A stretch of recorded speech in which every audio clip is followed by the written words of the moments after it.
ரிதன்யா செத்து போன மாதிரி நீயும் செத்துப்போ அப்படின்னு சொல்லி ஒரு மாமியார் ஒரு மருமகளை பேசுகிற ஒரு ஆடியோ கேட்டங்க. எவ்வளவு ஒரு கடுமையான ஒரு வார்த்தை பாருங்க. 100 பவுன் கேட்டாங்கன்னா அதுக்கு 60 பவுன் நகை போட்டுருக்காங்க. இதில் வந்து பொண்ணும் பிள்ளையும் அவ்வளவு விரும்பி 2 பேரும் கல்யாணம் பண்ணியிருக்காங்க. அதில் முதல்ல ஆரம்பத்தில் எதிர்த்துருக்குறாங்க. அதுக்கப்புறம் பெற்றோர்களும் சம்மதிச்சு தான் இந்த திருமணம். அதுக்கப்புறம் வெள்ளி பொருட்களை வாங்கி கொடுக்குறாங்க. இதெல்லாம் இத்தனை இருக்குது, இதெல்லாம் கொடுத்துட்டு வேறு மாற்றி பெரிய பெரிய பொருளாக வாங்கிட்டு வாங்க அப்படின்னு சொல்லி எல்லாம் ஆடியோ. இப்போல்லாம் பரவாயில்ல, அழகாக மருமகளுங்களும் கொஞ்சம் ஜாக்கிரதையாக ரெக்கார்ட் பண்ணிட்டு கொண்டு வந்து போட்டு காட்டுதுங்க.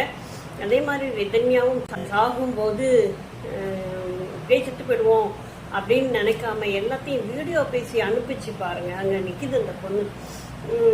ஆனால் அதையுமே இப்போ போட்டு எப்படியோ திசை திருப்பி ரிதன்யா மேலதான் தப்பு அப்படிங்கிற அளவுக்கு கொண்டுட்டு வராங்க. இந்த சமூகம் என்னதான் நினைச்சிட்டு இருக்குன்னே ஒன்று புரியல.